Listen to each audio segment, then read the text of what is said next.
EA Access. They're talking about possibly backwards compatible games. So if you're paying $30 a year, what if they unlock a majority of their past games? Oh, dude, see, that would be awesome. Dude, Dead Space. I'm looking at you, Dead Space. I'm coming for Dead Space. You know what's crazy? This is gonna sound like the ultimate hypocrite, but I would like a Dead Space remaster. At least part 1. After I just bashed remasters, dude, but Dead Space is life. Well, you know what? I guess it's so much, just to side note it real quick, because I really don't care to get back into it that much, but the remasters are okay if they are warranted. A year-old game should not be quote-unquote remastered. They are not remasters. They are fucking ports, okay? They are a little bit bumped. They are not being built from the ground up and all of this. They are just ports over, and that's what I think that this generation is tired of. So some games being completely remastered, I think, is completely fine. It's just the ports that were a year old is unnecessary. It's not needed. So that's just my opinion. Just hey, whatever. But yeah, Dead Space, I would love that. If I can get all 3 Dead Space games and have it for $30 for a year, just that alone is worth it. Just that alone is worth it. Although I'm sure I could find it super cheap. That'd be more for the people that need to just or want to just play through it. Dead Space 1, that was man. Did you play Dead Space, Catastrophe? No, I didn't. Oh my, you gotta play that, man. That is nice.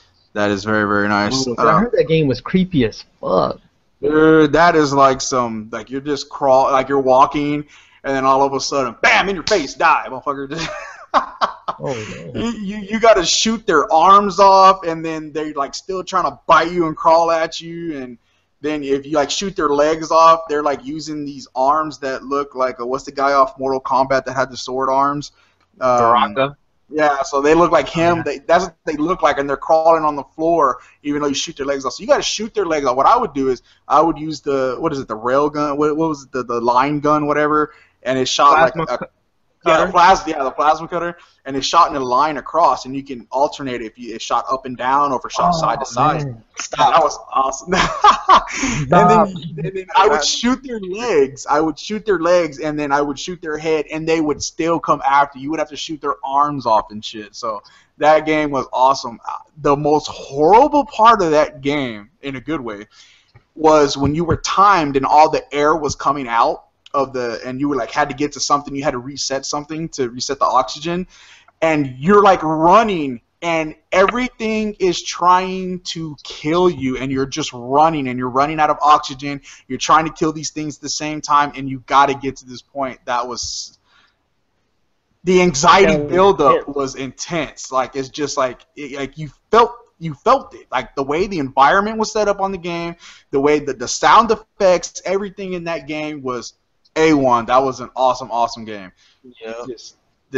Oh man. And when you got Sticky, when you got back to that fucking little train thing, weren't you just like relieved? You were just like, oh my god. Yeah. You were just like, oh my god, I'm here. I made it. Oh, we made it. So yeah. You if that comes out, that is a must try. I'm a big Halloween person, so whenever it gets around to this time within the next couple of weeks, I love horror games, and I specifically love horror movies and stuff like that, and I get in that mood. I want that scary game. I want that creepy game, and Dead Space is definitely one of them. Definitely one of them.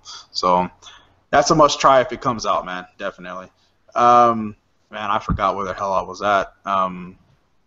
The EA, if they come out with all those backwards compatible games, that is a big thing for library wise. Like if they unlock that, that's awesome.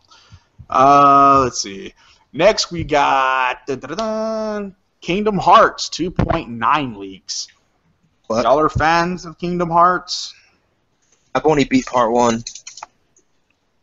I liked it a lot, though. Part 1 also. I was playing part 2, but we're kind of playing with a couple of friends at the same time, and getting our schedules together for us all to be able to play at the same time turned out to screw it up for me. And then after that, I ended up getting rid of my PS2, so I never got a chance to finish that one. Um, I saw a rumor that 2.9 might possibly be the past games made for PS4. Past games? Wait, what do you mean? Yeah, like 1 and 2. Like, I guess 1 and 2, I guess maybe those remakes, the 1 and 2 remakes. So it'll be like a remake before 3 coming out? Say what? It'll be like a remake for before 3 comes out? Yeah, right. Huh. So that'd be pretty cool, but I was just gonna say that, man, why are they trying to develop more games whenever 3 has been in development for like however many years already? Right. They need to just go ahead and release that one before they start making some more stuff, unless it is going to be remakes of the past ones. Like, don't keep making new games if you're not even finished making the new game. Right. Definitely. We'll just move on from that. We're running out of time, and we have a stuff load more to talk about. Knoxville. Let's get into that real quick. What you got on that, Catastrophe? I know you got the new voted game, Knoxville. Oh, okay. From the developers of the Max, the Curse of the Brotherhood. So yeah, that's Press Play. Press Play. They're the ones that are doing it. They actually had people vote for what they wanted the next game to be. There were 3 that you could select from. Those 3 were Project Dwarka. That's actually the one that I voted for. That one was like a first-person co-op game. It was kind of like a dungeon crawler, I guess, and it was a co-op game. That's the one that I voted for. That one didn't win. There was Project Karoo, and that one was more so like you're building vehicles. It's kind of like a co-op game where you're building stuff and you're building vehicles. Knoxville was the one that actually won. That one is a third-person multiplayer action game that's kind of like a survival game. Okay. Yeah, they said it's inspired by the Running Man and the Hunger Games. Yeah, it says that it has like an end game. It has like an end game show setting. Yeah. It says players must work together and against each other to win a sadistic game show. It says all of the contestants can survive if they work together and don't let greed or personal gain get the best of them. With this game, we aim to go further than anyone else when it comes to dynamic relationships and spectator interaction. Man, that sounds like it's going to be boring as hell to me. That sounds like a Telltale game. I don't know. I know a lot of people like those kind of games, so that's pretty cool. I don't know. I'll probably have to. We really don't see much of it. We really have to see if it what has me interested, which is crazy, is the sadistic game show part. Like, it kind of reminds me of Saw. Was it Saw? Oh yeah, Saw. Yeah. Saw. Like if you play together, you won't die. If you be assholes, you're all gonna die. So they're gonna have dynamic relationships, spectator interaction, dynamic and diverse game show arenas, afterlife mechanic, intense high-stake combat, upgrade systems, and it said they will continue to include the community in the development process of Project Knoxville. Early versions of the game will be released to fans, for fans to try, and people will get to take part in the meetings of the project, reviews remotely through Skype. That's pretty cool. You got to get with the fans, man. Got to get with the fans. And Lewis put a link for that in Fog for to sign up for that beta or whatever. Yeah. It says that for the beta. It says that it's a Hunger Games meets Running Man and Left 4 Dead. So that's interesting. We'll definitely keep tabs on that and bring more info as that comes, and can't wait to see it. It's something that's a little different in the sense of the way the interaction is, especially through a console, and I like that. People are more excited for things. People's perceptions change when they're involved with things. You know what I mean? Right. Versus just here's a game. You know, so it's pretty interesting. But And so far, I just like press play in general. They did Max the Curse of Brotherhood, and they also did that game Kalimba. I don't know if any of you played it, but that game was actually a really good, fun co-op game. Me and my wife played that game, and we were screaming at each other. no, No, you messed up. No, you Right. messed up. That was your fault. Yeah. And Max that game was actually awesome. Max Yeah, was Max. probably my favorite indie game, so that was very, very awesome. Yeah. Next up, we have the one and only Halo 5. Halo 5 multiplayer drops, voting, and Beetle systems. What do you think about that? I have no problems with it. I think that's kind of a good thing because people get tired of playing the same maps that everyone votes for. And Right. I'm kind of guilty of that myself. As soon as I see Haven's getting voted for. Unless it's like the pit or something like that. Right. What do you think about it, Sticky?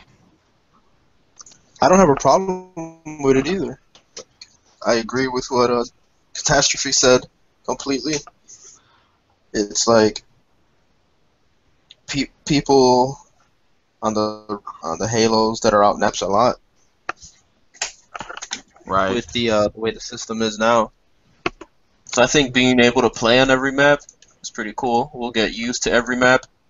Right. Or you're just gonna have people quitting, like, yo, screw this map. Yeah. Right. Or even like Which everyone happens votes on like for Battlefield and stuff. Yeah. I don't care for it either. I think it's a good thing. I like being able to play all the maps. I like them random. I hate that you could possibly get the same map 2 or 3 times in a row, maybe. Even though I really haven't especially seen if that it's a too map much. that you just hate. Right. That you get dominated on. But I mean, Right. overall, I think it's a good thing. I'd rather just have a cycle, some kind of system that mixes them all up. So I think that's a good thing. I'm sure that's going to get a point taken away though on the reviews because they took away the voting system. And going into that, the split screen, I understand that's something else that I'm sure that Halo will get hit for in these reviews also, that they will take away for them not having split screen. Oh yeah, And that's gonna happen. and that sucks. And the reason I say that is because I understand that split screen is still relevant. I have children. I understand it. But at the same time, if they have to take that out to give me a fluid game that is 60 frames per second, I would take that over that. And the reason you have to, some people, if you really think about it, you have to look at it as you have a split screen option or a 60 frames option. That split screen is going to be played by some. That 60 frames is going to be played by all. So you have to give it to all versus a handful. You can't please everybody, but I would much rather have 60 frames per second any day over split. My 8-year-old daughter has an Xbox. Buy your kid an Xbox so y'all can play together. Stop being cheap. So, anyways, And you can't bring up like, oh, Call of Duty has split screen still, but Call of Duty, those graphics are terrible though. They're usually not as good as the Halo's graphics are going to be. everything has a give and take. Everything. Right. And if that means I have to lose split screen for something that I wouldn't use that often anyways, and I know some people will, you have to understand that every copy sold, that 60 frames is being used. Everybody is going to be using the 60 frames versus only a handful are going to be using the couch co-op. So I feel for it. I enjoy couch co-op, but 60 frames, I'll take it any day over it. So also, along with the Halo, they are giving free maps. Free maps. Free maps. That is awesome. We are plagued again in this conversation of DLC that Call of Duty Battlefield, $50 for a couple extra maps. It's ridiculous. I bought the Battlefield premium maps, and the game sucks so much with so many errors, and I mean so many problems, that I wasted the $50. So to give me free maps in this time, in this day and age, on a AAA game that is going to be one of the best-selling games this year, this gen, that is awesome. That is very rare, and more people need to do it. Just me. I don't know. Who doesn't want free maps? Right? I remember when they kind of used to do that back in the day. But they wouldn't make people, but they'd give them the option to buy it first, and then after like a month or two, and then they would make them free. Right. Yeah, You guys I remember that? Yeah, I remember that. And that wait for them to become free. Yeah. I mean, I get it though. I mean, everything takes time. Development takes money. You know, right. I understand it. But at some point with these games, specifically like Rise, The Order, they should have given you another 10, 15 hours worth of DLC for free because there wasn't that much in the damn game. Right. So it's just... And they said like the Halo campaign is going to be like a 15 to 20 hour campaign.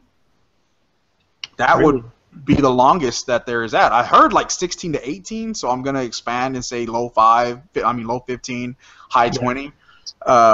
So that's pretty cool. That's definitely going to be one of the longest Halos I could see. So I think they're going to go all out. So that's definitely a good thing.